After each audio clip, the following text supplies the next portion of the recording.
예. 에,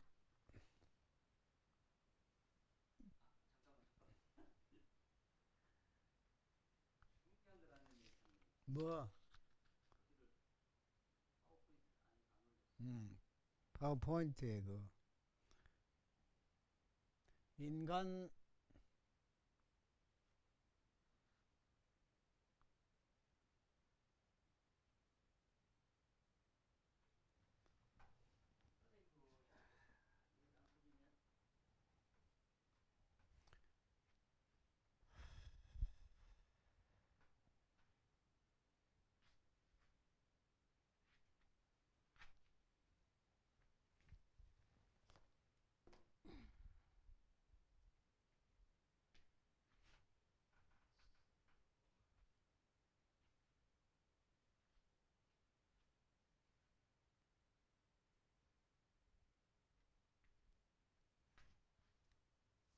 이러면 이제 방음 장치 되는구나.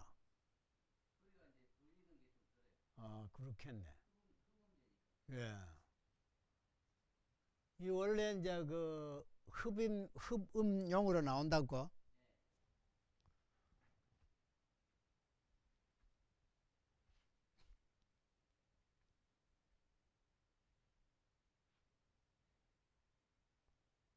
이건 또 뭐요?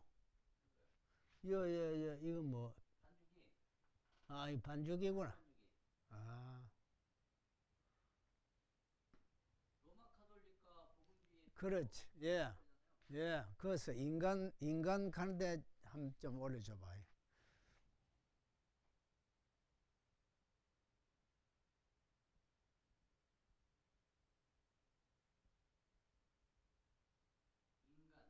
예.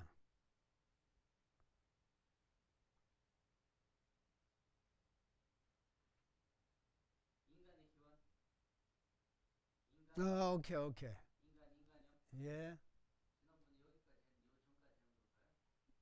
뭐 중복되는 것도 있는데 나중에 정리하면 돼요. 예.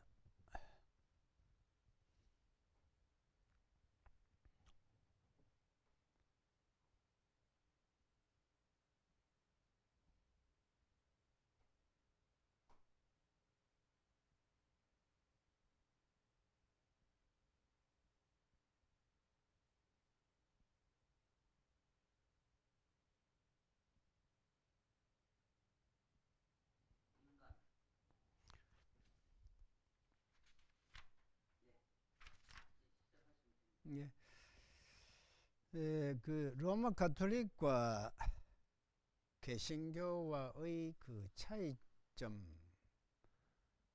우리가 공부를 하고 있는데 거의 그 복음에 대한 내용이 같습니다. 같은데 그 나중에 오면 조금 차이가 나는 그 부분을 우리가 살피게 됩니다. 지금 같은 것을 살펴보는데 인간론입니다. 창세기 1장 26절에서 28절에 보면 그 하나님께서 자기 형상 곧 하나님의 형상대로 사람을 창조했다. 이런 구절이 나오죠. 그런데 이 인간이 선악과를 따먹음으로써 타락합니다. 그래서 하나님의 형상이 상실됩니다. 그게 바로 죄인입니다. 자, 그런데 이제 하나님의 형상에 대해서 조금 언급하겠습니다.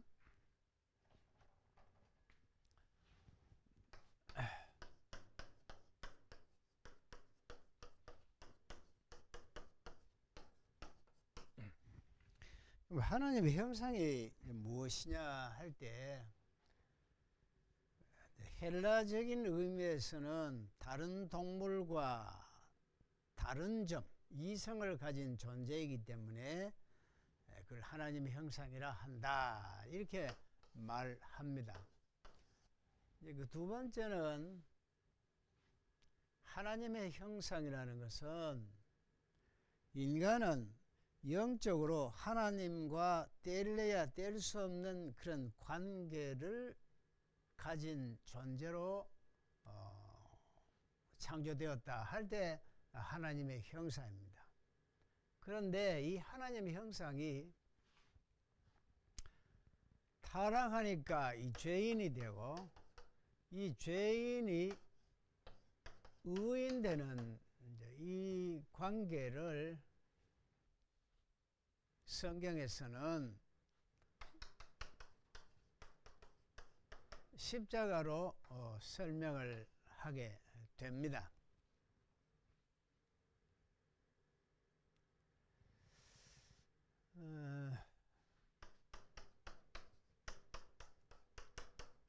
고린도후서 4장 4절하고 히브리서 1장 3절에 보면은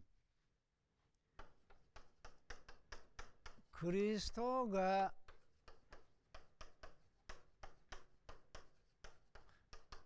하나님 형상 이렇게 되어 있어요. 원래 인간은 하나님의 형상으로 창조되었는데 타락함으로써 죄인이 되었으니까 하나님의 형상이 상실되었습니다.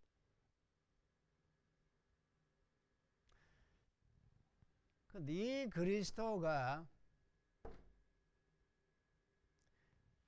하나님의 형상인데 우리 인간이 어떻게 하나님의 형상으로 회복이라는 말을 쓰는데 이 회복이라는 말은 조금 불완전합니다. 하나님의 형상으로 회복되는 것이 아니고 고린도후서 5장 17절에 보면 새로운 피조물입니다. 이건 뭐 재창조입니다. 회복이 아니고 재창조입니다. 다시 말하면 죽었다가 다시 살리는 이런 과정이 새로운 피조물입니다. 그럼 이 관계가 어떻게 되느냐 하면 로마서 5장 19절에 보면 첫째 아담, 둘째 아담 이런 표현이 나옵니다. 이걸 소위 신학적으로 아담 기독론이란 말합니다.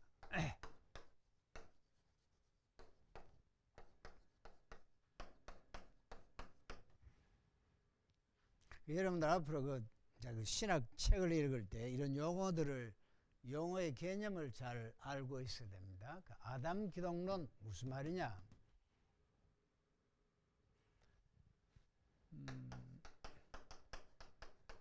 첫째 아담,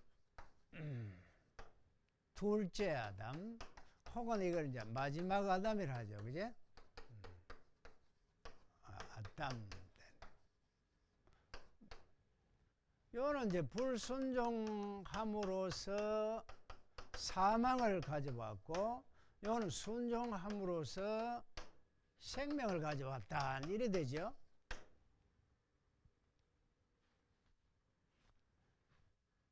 그러니까 예수님 그리스도가 인간을 대표하는 그 의미에서 둘째 아담이 되고, 첫째 아담은 불순종으로 사망을 가져왔고, 둘째 아담 대신 그리스도께서 순종함으로 새로운 생명을 가져왔다. 이렇게 되죠. 고린도전서 15장 45절에 보면 살려주는 영, 생명 이런 표현이 나오잖아요. 창세기 2장 7절에 사람을 흙으로 빚고 훅 숨을 불어넣으니까 사람이 살죠. 그런 의미에서는 생명이고, 그리스도는 살려주는 영이라 이런 표현이 되어 있는데, 그러니까 죽었던 우리를 다시 살리는 영으로서 그리스도니까 그리스도로 인해서 죽은 우리가 다시 새로운 피조물로 거듭나게 됩니다. 이래서 우리는 하나님의 형상이 되는 거지요. 이게 아담 기독론이라 말합니다.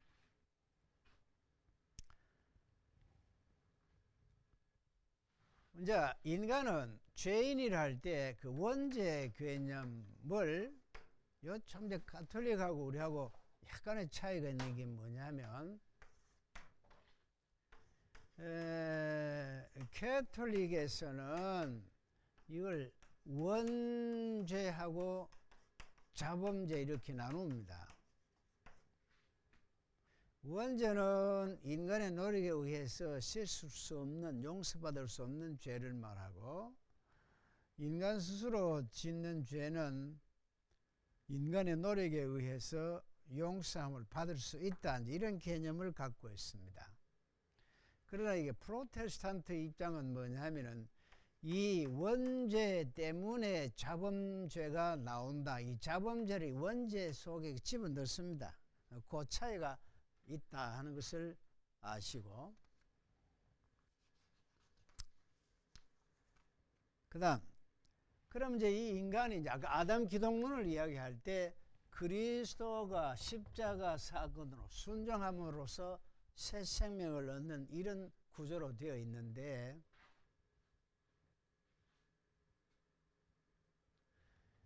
이 구원론에 있어서 이 캐톨릭하고 프로테스탄트하고 차이점이 뭐냐 하면, 누누이 이걸 강조하죠. 캐톨릭은 하나님의 은혜와 인간의 공적이 다시 말하면 자유의지에 의한 인간의 노력에 의해서 구원이 된다, 이런 관점이고, 프로테스탄트는 이걸 좀 무시합니다. 오직 은혜에 의해서 하나님의 선택된 백성은 십자가 그 은혜를 통해서만 구원될 수 있다, 이런 주장입니다. 그 차이가 약간 있습니다.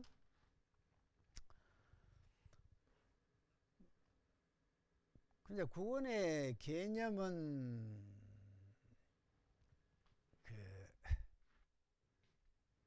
구원 개념입니다.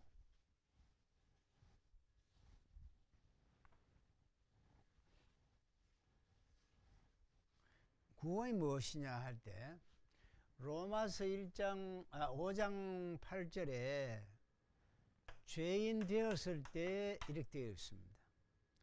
또 로마서 5장 10절에 보면 하나님과 원수 되었을 때 이렇게 되어 있습니다. 이 영역은 사마입니다.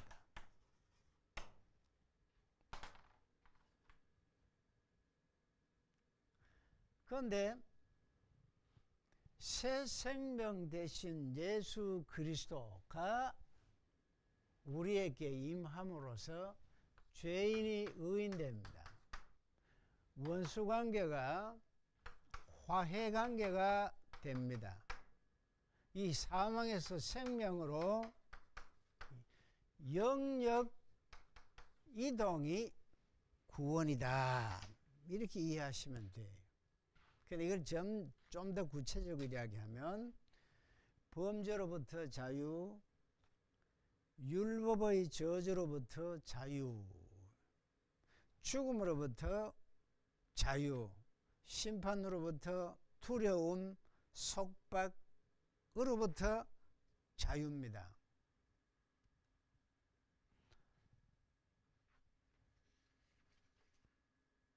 자, 그 다음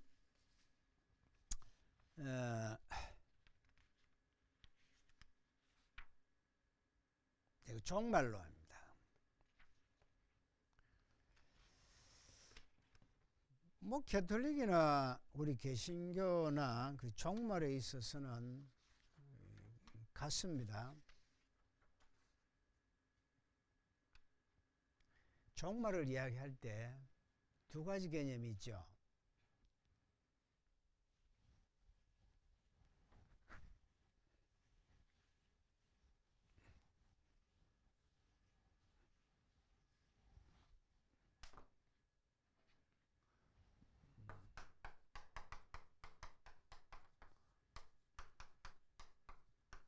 개인적 종말과 우주적 종말, 이걸 이야기해야 됩니다. 개인적 종말은 죽음입니다.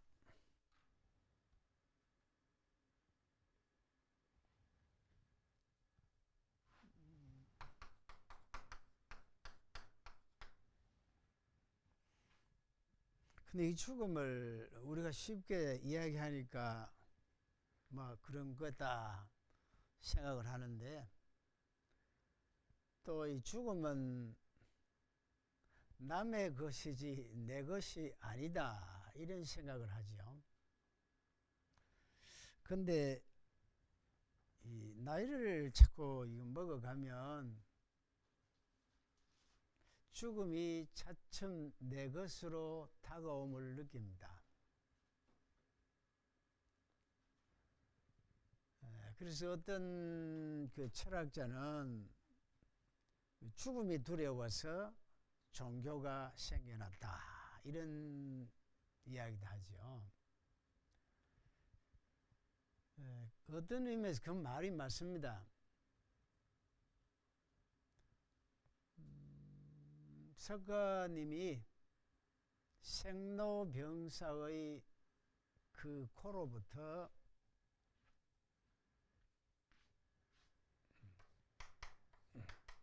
이 생로병사거든요, 그제?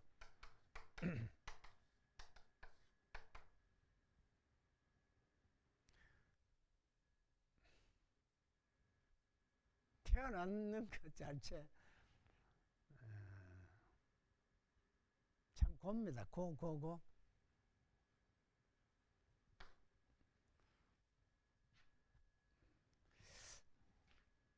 늙어간다는 거 이거 참 곱니다. 젊은 분들은 그걸 잘 모르는데,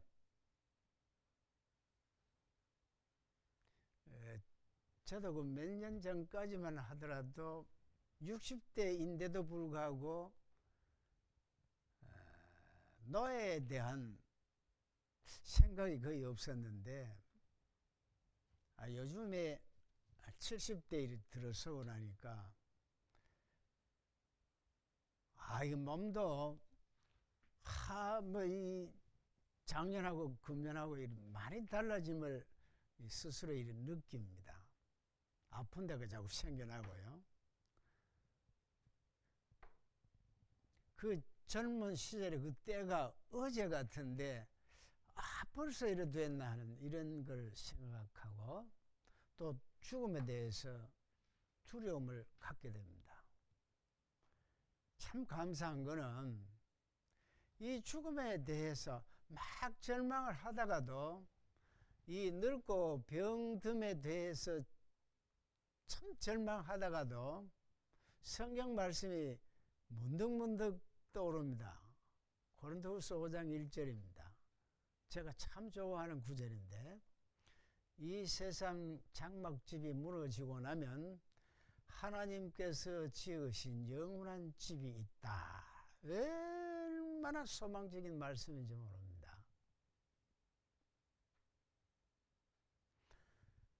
그 말씀이 하나님의 말씀으로 저에게 확 다가올 때 이 생로병사의 여기서부터 해방됩니다. 그러니까 내세에 대한 소망, 확신을 가질 수 있으니까 이게 얼마나 큰 복인지 모릅니다. 그래서 예수 믿고 이 땅에 만사형통하는 거 이거 아니고요. 우리는 개인적인 종말을 맞는데 이 생로병사의 그 속에 살아가는데, 여기에서 해방되는 구원된 것이 바로 은혜입니다. 이게 생명의 말씀으로 내한테 다가와 주거든요.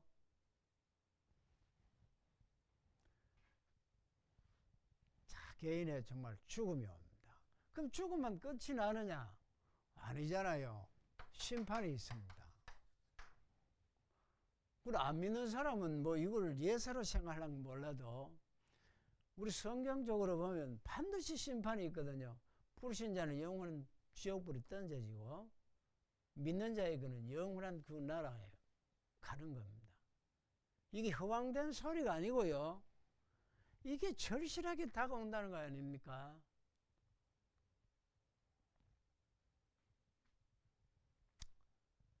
그리고 여기 이제 심판에는 천국과 지옥으로 갈라지고요. 근데 이게 교회학교, 주일학교 조그만 교육이 참 중요한 게 뭐냐 하면요. 저 경험으로 이렇습니다. 조그만 할 때 교회에 이야기 듣는 재미로 철없이 갔거든요. 그때 글씨도 모르는 어떤 할머님이 계시는데 그 할머님이 일제 그 치하해 때부터 신앙을 받아서 마을에서 손가락 타고 저 아무 것이 하면서 거지 취급하고 이런 그 할머니가 있는데 항상 이분은 골목골목 걸어 다니면서도 항상 그 얼굴에 기쁨이 있고 평강이 있고 늘 웃음이 있어요. 어릴 때 마을 사람들이 저거 손가락질 할 때 저도 이렇게 생각했습니다. 저 할매가 좀 머리가 살짝 돌아가지고 그래가 이러면 가는 것 같아. 이게 정신병자 아닌가 이렇게 생각했는데 이번에 이제 저 교회 가면 반사가 없으니까 그분이 이제 팝니다. 만날 하는 소리가 이렇습니다. 예수 믿으면 천국 가고 예수 안 믿으면은 지옥 간다. 지옥 가면 불이 막 이런다. 거기 전부 다 간다. 예수 믿으면 큰 천국에서 좋은 곳에 산다. 너희들 지옥 가기 싫으면 교회 나와야 되고 예수 믿어야 된다. 만날 하는 소리가 그게입니다. 그런데 그게 이래 신앙생활 하면서 문득문득 그 할매가 생각이 나거든요. 그분이 독실한 참 신자였구나. 성경에 대한 지식은 몰라요. 신학이 뭔지도 모릅니다. 예수 천당 불신 지옥 이것뿐입니다. 그게 정말 귀한 신앙 아닙니까?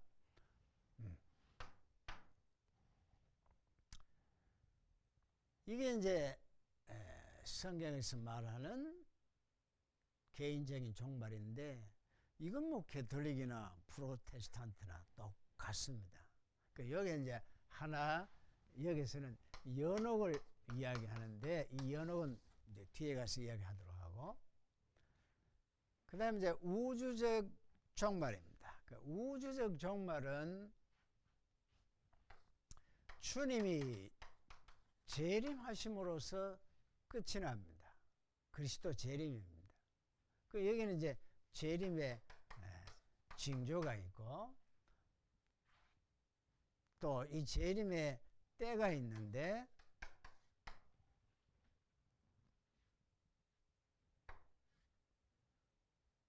재림을 안 믿으면 기독교가 아닙니다. 그런데 이거 우리가 보수신앙이라 말하는데 전통적인 보수신앙은 예수님이 우리를 죄를 위해서 돌아가시고 3일 만에 부활하시고 승천하시고 재림하시고 이런 단계가 있는데 그걸 그 중에 뭐 하나를 빼면 그 기독교 아닙니다. 재림합니다. 구름 타고 재림합니다. 이 구름이라는 것은 우리가 보는 시각적인 이런 구름이 아니고 성경의 구름 타고는 영광 중에 오신다 이런 의미입니다. 징조 마태복음 24장에 보면 불법이 성하고 사랑이 식어지고 뭐 이런 등등의 그게 있습니다. 그 성경적으로 보면 야, 이 참 주님이 재림하실 때가 그 징조가 보이는구나. 그 때를 이야기하면 언제 이거는 이단입니다. 옛날에 그 이장님이 있었잖아요. 때를 이야기하면 이단입니다. 때는 모릅니다. 징조를 가지고 알아차릴 수 있을 따름이지 때는 하나님만 아시지 인간은 모릅니다. 그런데 이 때를 몇 년, 몇 월, 며칠까지 이야기했던 사람이 옛날에 이장림 씨 있었죠. 이것뿐 아니고 그 러시아 쪽에 가면 러시아 쪽에 어떤 분이 또 나타나서 몇 년 전에 주님이 재림한다. 모두 다 농사도 짓지 말고 한쪽에 모여서 주님의 재림을 맞이해야 된다. 이게 역사적으로 여러 나라에서 그런 것이 있었습니다.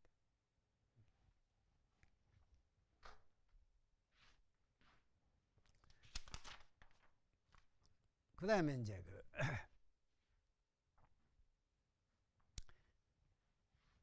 부활을 지금 조금 이야기해 봅시다.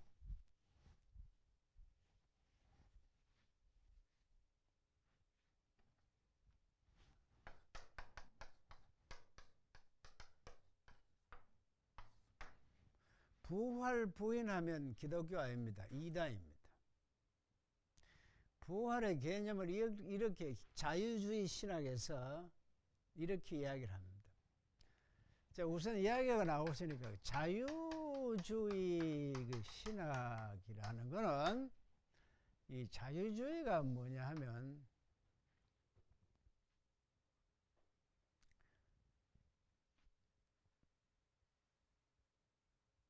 1517년 마르틴 루터의 종교개혁까지만 하더라도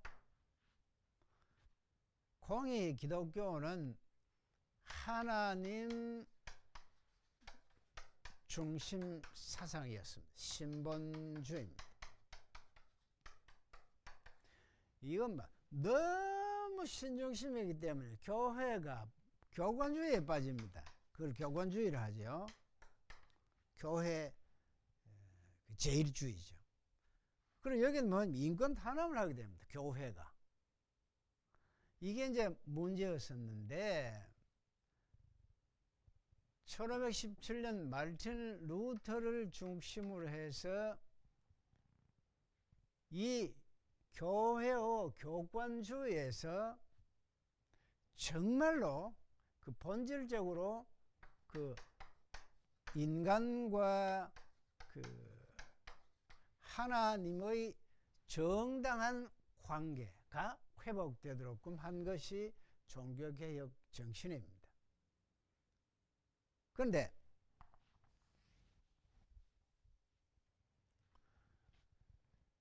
이게 이제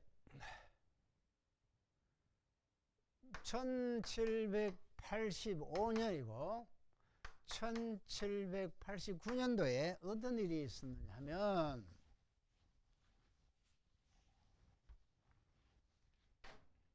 여러분들이 잘 아는데 산업혁명이 터집니다. 여기 이제 프랑스 혁명이 터집니다.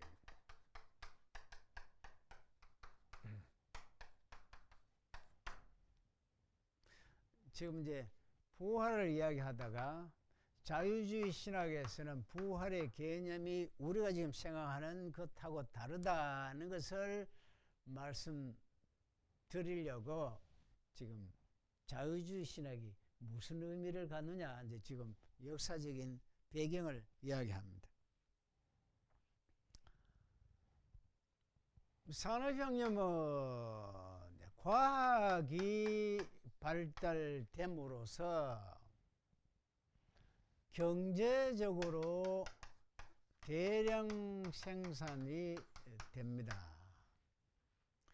대량 생산이 됨으로써 모든 것이 상업주의로 되어 갑니다.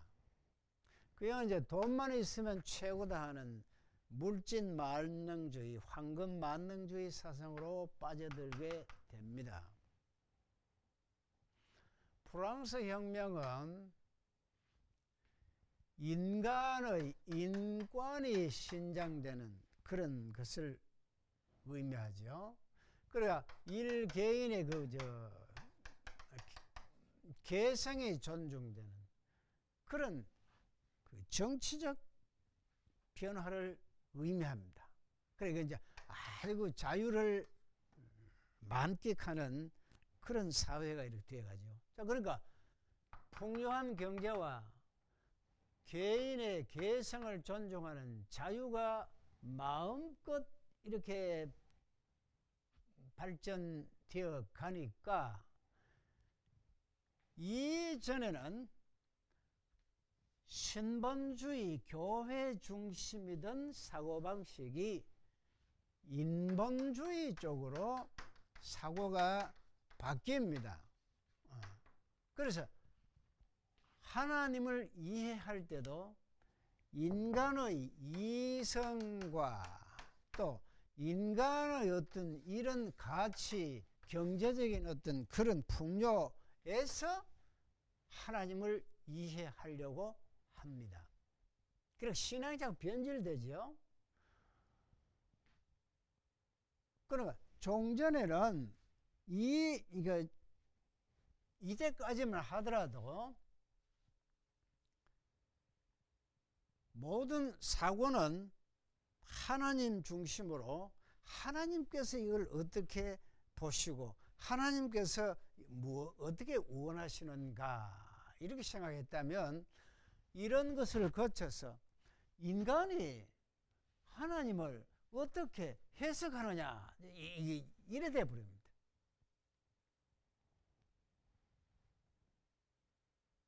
그러니까 인간이 편한 대로 하나님을 해석한다 이 말이죠. 그거 나온 옷에 잘 써먹는 것이 좋으신 하나님을 그거 할 때 앞에 이걸 붙이는 거예요.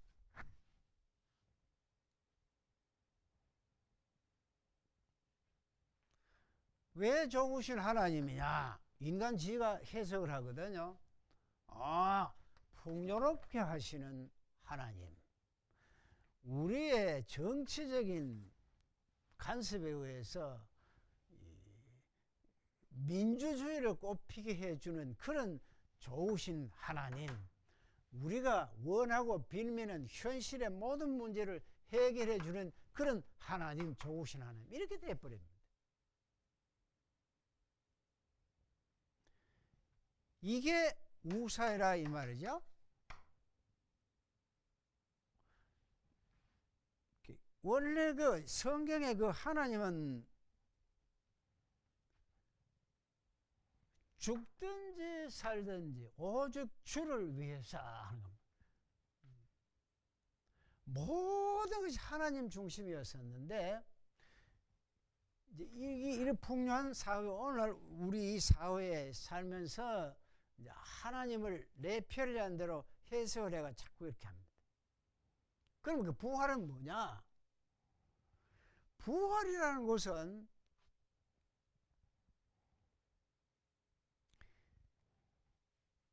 자, 예수님의 정신이 뭐냐? 이제 예수관이 자유주의 신학에서 이 달라집니다. 보수 정통적인 신학에서 예수관은 뭐냐면 우리 죄를 위해서 십자가에 돌아가신 그분이에요. 이분은 인성과 신성을 가진 그런 분이에요. 그런데 자유주의 신학에서 예수관은 뭐냐 하니까 예수가 어떻게 동정녀 탄생이 가능하냐? 그거는 예수라는 자를 신격화 시켜가지고 무식한 민중들을 그렇게 동정녀 탄생했다고 밀어가면 마치 박혁거세가 박에서 태어났다고 이렇게 신화화하듯이 예수를 그렇게 신화화해가지고 하나님의 아들 신성을 가졌고 인성을 가졌다 만들어간다. 이거 잘못된 거야. 오늘 과학이 발달되고 이 이성사회에서는 그렇게 해석하면 안 돼. 신성적인 요소 배제하고 동정녀 탄생은 배제하고 순수 인간 예수는 이웃을 위해서 가난한 자를 위해서 자기 몸을 십자가의 형틀에 희생했던 그런 분이 바로 예수야. 그럼 우리 그 예수를 닮아가자. 인간 예수, 성자 예수를 닮아가자. 그런 것이 뭐냐면 자유주의 신학에서 예수관이라 이 말이죠. 그러니까 부활도 의미할 때 3일 만에 부활한다는 건 있을 수 없는 일이고 그 비과학적인 것이고 그건 뭐냐? 예수가 이웃을 위해서 희생했던 그 정신이 내가 하늘의 미랄이 내가 죽고 나면 나와 같은 이런 이웃을 사랑하는 사상들이 하늘의 미랄이 땅에 떨어지면 많은 씨앗들이 열매가 맺히듯이 바로 그렇게 될 것이다. 바로 그것이 부활이다. 부활 정신이라는 거. 부활이다 하는 겁니다. 그러니까 오늘날 이게 이제 젊은 사람들한테 이게 먹혀 들어가는 겁니다. 그러나 신앙은 그게 아니고요. 보수 정통적인 신앙이 시대가 아무리 변해도 그걸 지켜나가야 되는데, 그러면 그 부활이 뭐냐? 부활 개념입니다. 과거 부활, 현재 부활, 미래 부활, 이걸 다 믿어야 됩니다. 과거 부활은 뭐냐면 그 과거 예수님이 3일 만에 부활하셨다. 그 증거는 성경 외에는 아무것도 없습니다. 성경에만 있습니다. 그러면 그 성경에 있는 내용을 믿을 것인가 믿지 말 것인가 그건 자유인데, 그걸 부인해보면 이것까지도 다 부인됩니다. 과거 부활을 믿어야 됩니다. 그러면 과거의 부활 사건이 현재 나와의 아무런 관계가 없으면 그 부활은 의미가 없습니다. 무덤에서, 어두움에서 빛으로 죽음이 새 생명으로 다시 태어나면 우리의 부활적인 삶이 있어야 되는 겁니다. 참 예수 믿는 사람은 이 세상에 절망할 것이 참 많습니다. 그러나 이 절망 속에서 그렇잖아요. 예수의 생명이 지금 이 순간에 나와 함께 하시기 때문에 모든 것을 긍정하고 새 생명의 삶으로 살아갈 수 있습니다. 이게 부활의 삶입니다. 경제적 가난도 될 수 있을 것이고 우리 인생살이에 여러 가지 문제들이 많습니다. 심지어 뭐 정치, 경제, 사회, 문화 이런 여러 절망, 어두움 속에서 그래도 빛 되시고 생명 되시고 능력 되신 그 주님의 부활로 인해서 부활의 삶으로 살아갈 수 있다는 것, 이게 현재적 부활입니다. 자, 그럼 이제 미래 부활도 믿어야 돼. 미래 부활은 뭐냐면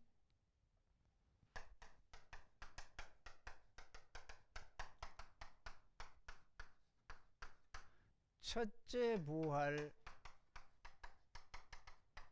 둘째 부활이 있어요. 첫째 부활은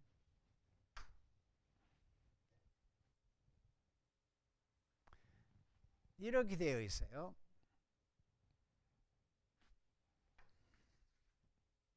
여러분 이게 이제 이런 이제 그 구조 틀을 알고 계시면 참 좋아요. 자, 일단 지금 전천년설, 후천년설 이걸 지금 따지기 전에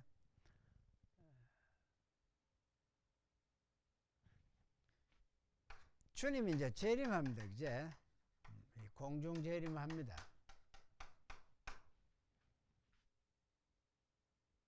이제 천년이 천년입니다. 이 천년왕국이라 합니다. 이건 최후 대심판입니다.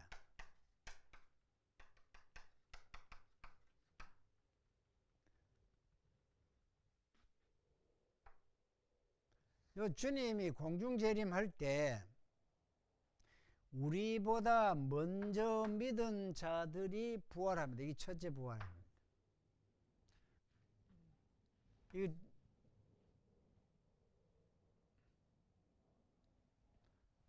그 다음에 그러면 우리는 지금 어떻게 되느냐? 지금 이 순간에 주님이 재림하면 현재 예수 믿는 사람은 어떻게 되느냐? 신령한 몸으로 변합니다. 영체. 이 첫째 부활도 역시 부활시켜서 신령한 몸으로 변화됩니다. 그래서 이제 공중 잔치가 벌어지고 재림하면 1000년 동안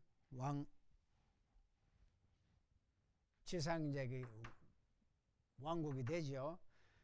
최후 대심판 때 믿지 아니한 자들을 부활시켜서 이건 불신자,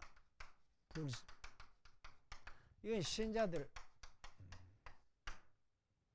그래서 이제 영원히 꺼지지 않는 불과 천국으로 나누어 버린다. 이런 이제 구조를 갖고 있어요. 소위 말하는 주님이 재림하고 천년왕국 되고 여기 이제 전천년설이라는 말을 합니다.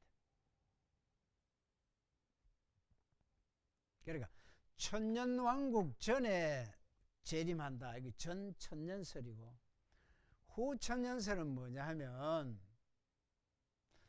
천년왕국이 지난 후에 재림한다는 것이 후천년설인데 후천년설을 주장하는 쪽은 지금 이것이 지금 천년왕국이라는 개념입니다.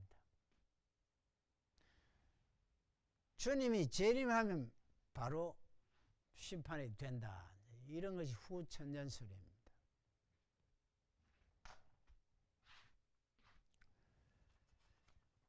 자, 여기에 또 하나 이제 부활과 관계 지어서 말씀드릴 것은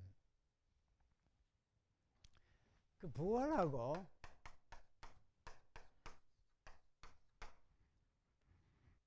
헬라 철학에서는 말하는 영혼 불멸설,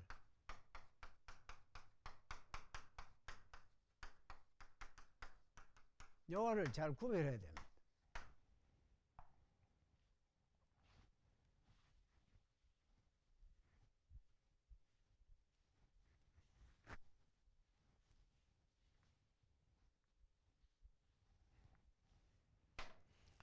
우리가 성경을 이해할 때 항상 그 헬라 철학하고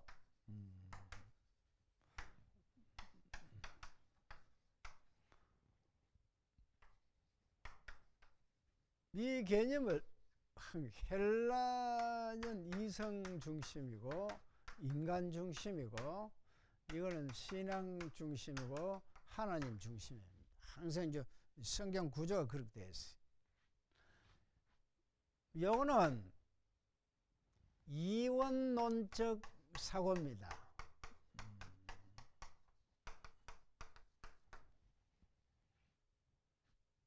요거는 주로 그 이론론적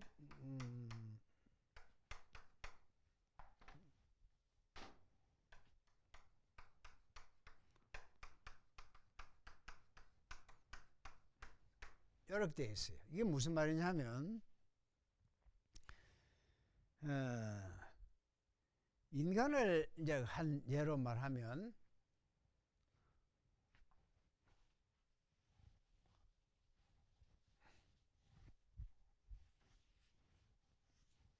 자, 인간을 지금 이야기하기 전에 헬라의 사상은 저 위에 올라가 봅시다. 올라가면 소크라테스 제자가 그 플라톤이죠.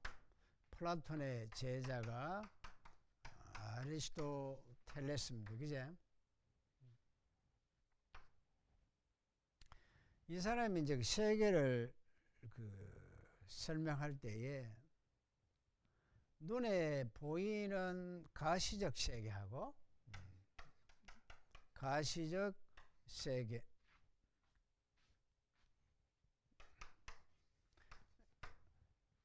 보이지 않는 불가시적 세계를 가시적 세계, 현상계 이렇게 나눕니다. 이렇게 이제 눈에 보이는 이 세상은 불완전하고 항상 변하는데 보이지 아니하는 절대 세계가 있다. 이게 두 개를 이렇게 나눕니다. 그래서 인간을 여기에 도입시키면 인간의 육이라는 것은 불완전하고 변하고 없어지지만은 없어지지 아니하는 그게 뭐냐? 그게 영혼이라 이렇게 생각을 했죠. 이런 관점에서 또 아리스토텔레스는 뭐냐면 이제 진료 형상 이래 가지고 눈에 보이는 것과 보이지 않은 완전한 것과의 관계를 이렇게 설명해 갔는데, 그럼 이제 인간을 육을 가진 껍데기가 하나 있고 이 육이 이렇게 묶어 있는 것이 영혼이다. 이건 육이다. 이렇게 생각했습니다. 그리고 이 육이 앞으로 없어지고 나면 영혼이 육으로부터 탈출하는데 이게 바로 구원이다. 그래서 이제 육에서 탈출된 영혼은 영원토록 살아간다. 이게 영혼 불멸설입니다. 이러한 영혼 불멸설적인 그 헬라 사상을 가지고 부활을 이해할 수가 있는데, 부활은 그게 아닙니다. 부활은 몸입니다. 몸이 다시 사는 것을 말합니다. 이 몸은 신령한 몸입니다. 그러니까 신령한 몸으로 다시 사는 것이 부활이고, 육으로부터 영혼이 탈출되는, 그래서 그 탈출된, 다시 말하면 구원된 이 영혼이 영원토록 불멸한다는 것이 영혼 불멸설입니다. 영혼은 헬라 사상이고, 영혼은 이 지금 있는 이 육이 없어지는 것이 아니고 나중에 신령한 몸으로 변한다 하는 이런 쪽 사고, 이게 히브리즘 사상입니다. 그래서 이제 우리가 그 부활 개념을 이야기하면서 그 히브리적 사고방식인 영혼불멸설 이거를 살펴봤습니다.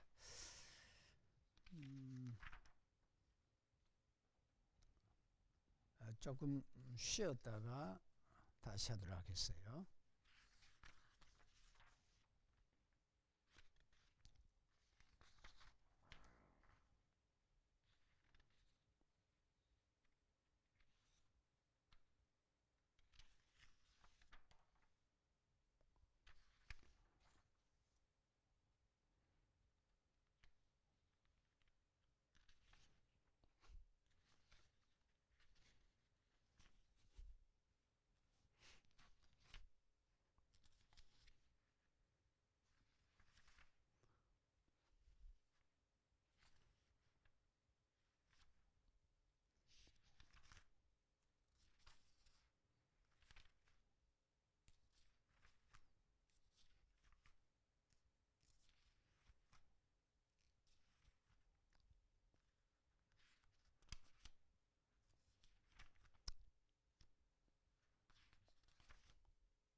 이제 10분 쉽다.